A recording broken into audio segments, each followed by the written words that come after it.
Извинете, че прекъсна нещо, Бандикама, ще се постарая да кача двете части. Значи това е втора част на епизод първи. Ето, стигнахме до премиум танковете, които искат злато. Вижте колко злато. Злато се купува. А тук може да купиш премиум акаунт. И когато си премиум акаунт ти дава много повече пари и опит. Цъкайте си пак парк. Парка е място, където ви показва танковете.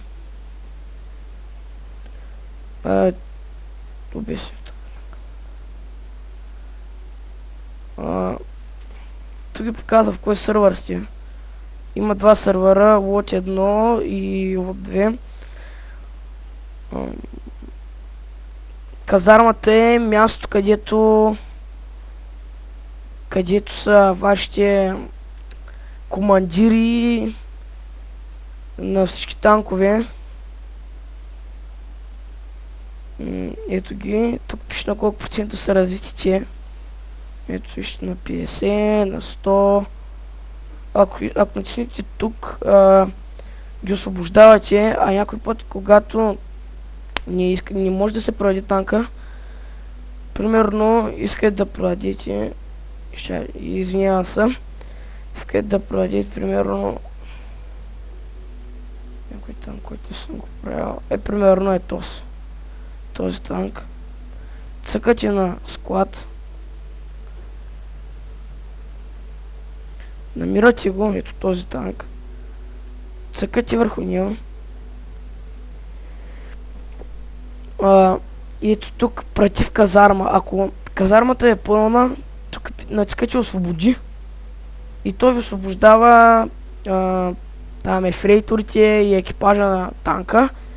И може да продадете танка. Или може да освободите хора от казармата и пак да продадете танка. Но в случая аз няма го продавам, защото с него има хубави тири. Ако имате приятели и може да играете заедно, ето тук, където пише битка, отдолу има едно подменю, което е в взвод. Цъкате в взвод. Намирате си приятелите. Тук натискате, тук ги търсите. Намирате ги, поканвате ги, натискате готов и влизате и двамата сте в една битка. Тоест, вие и приятели ви. Но аз ще бъда на случайна битка, защото никой от моите приятели не играе.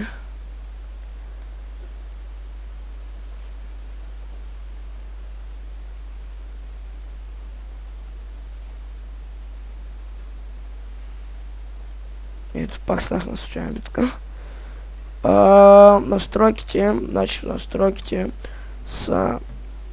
Тук можете да си промените звука, управлението на танка, т.е. контролите на играта, прицела, т.е. примерно може да бъде така или така, вижте какъв голям става, може да бъде така или така, както си го изберете.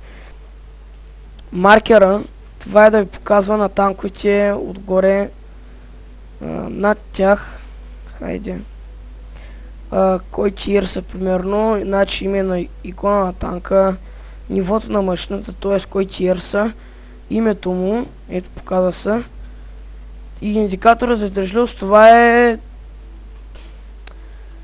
примерно една скала, по която ви следите танка на колко кръв е. Препоръчвам ви останал брой точки и примерно когато го ударите, вие му вземат, тук изписва до него, до скалата ви изписва колко точки живот му вземате или колко кръв. Това е за вражеския отбор, това е за собствения ви отбор. Може да направите същото, аз поне така го правя.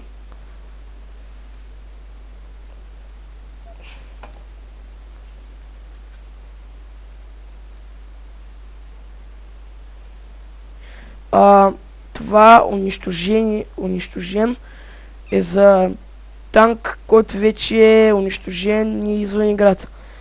За да биете в битката, трябва или да унищожите всички танкове, или да завземете тяхната база.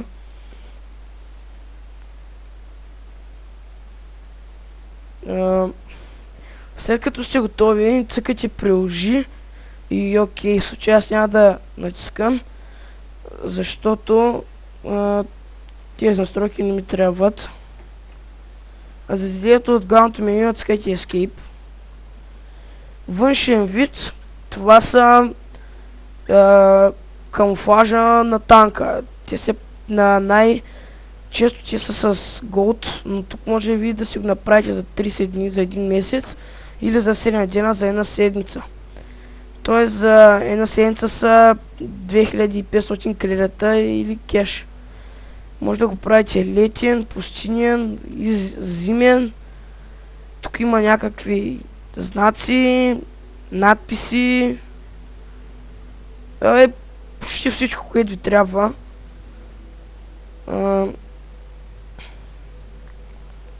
Тук са мисиите.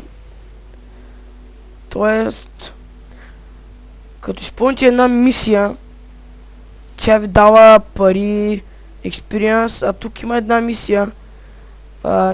Ако спечелите 100, цъкайте върху нея. Ето тук ви пише условие. Спечелите 125 случайни битки. Награда 1 ден премиум акаунт. Тоест, когато имате 1 ден премиум акаунт, вие ще получавате много повече пари, много повече и много повече опит. Извините.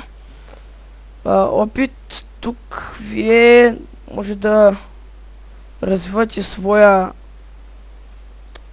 пилот на танка. Като натиснете ето тук, прехвърляне. Ето този стана 100%. Ето, примерно и този може да стане 100%. Ето. Благодаря за гледането и не забравяйте да дадете лайк, да споделите с приятели канала ми и да клиповете ни харесват. До следващия клип.